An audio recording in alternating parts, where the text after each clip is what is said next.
maging patay na patay siya sa pagmamahal sa inyo sa simpleng pamamaraan lamang. Hello mga guys, kumusta kayo? Panibagong araw, panibagong video na naman tayo. And sa araw na ito, ay isa na namang video ang aking tuturo sa inyo na simpleng gabay o simpleng pamamaraan na makakatulong sa atin. At bago ang lahat, gusto ko lang mag-disclaimer sa mga taong hindi naniniwala at hindi gusto mga kagaya nitong video. Please skip this video at maghanap kayo ng video sa gustong-gusto nyo dahil ang video na ito ay para lamang ito sa mga taong naniniwala and gusto mag-try. Sa lahat po namang nagko-comment po dito sa aking video dito sa loob ng aking channel, mag-ingat sa lahat ng mga nagre-reply sa inyo na dinadala kayo sa kanilang WhatsApp Nemo app upang makaiwas po tayo sa scam. Ngayon ituturo ko sa inyo paano nga ba magiging patay na patay sa pagmamahal sa atin ang ating partner. Sino ba namang ayaw na hindi magiging patay na patay sa pagmamahal sa atin yung partner natin? Lahat naman tayo ay gusto natin. So dito is pwede mo siyang gawin kahit na kayo ay magkalapit o magkalayo sa isa't isa and sa parehas na kasarian, and syempre sa babae at lalaki na magpartner. Dito is kailangan natin ng ating gagamitin. Kailangan mo lamang dito maghanda ng isang butil ng bawang. So sa mga hindi nakakaalam, ang butil ng bawang ay isa sa mga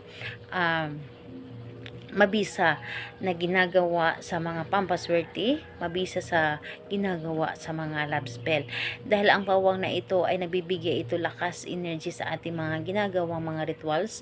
And ayun po, sabayan ito ng paniniwala. So bawang lamang at panulat. So kapag ready na yung bawang at panulat mo, kailangan syempre yung lagi kong sinasabi sa inyo na kailangan na alam mo sa iyong sarili na gustong gusto mo rin itong gawin. Buo dapat ang iyong loob sa paggawa dito, naniniwala ka at wala kang pagdududa sa inyong dapat na gawin. So, ngayon kapag ready ka na, pwede mo na itong simulan. So, ang gagawin mo lamang dito napakadali.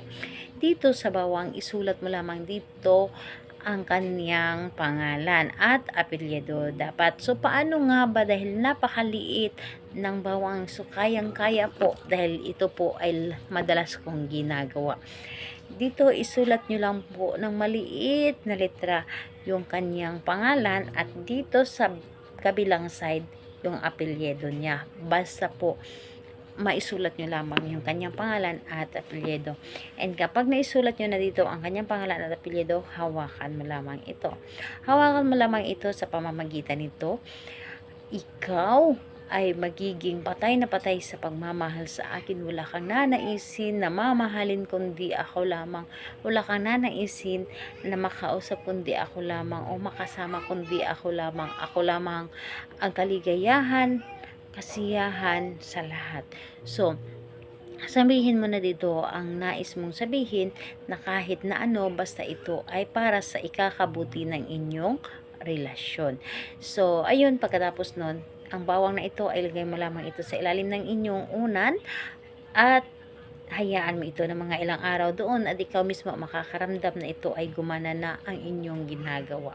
And kapag ito ay gumana na, naramdaman nyo na gumana na, pwede mo siyang kunin ang bawang na ito at ibaon ito sa lupa. Kung wala ka naman mapagbaunan sa lupa, ay pwede mo siyang i-flush doon sa CR. So, ayun, kahit anong araw at oras, pwede mo siyang gawin, basta malakas lamang ang inyong energy. Salamat po sa inyo. Bye-bye everyone. God bless us all.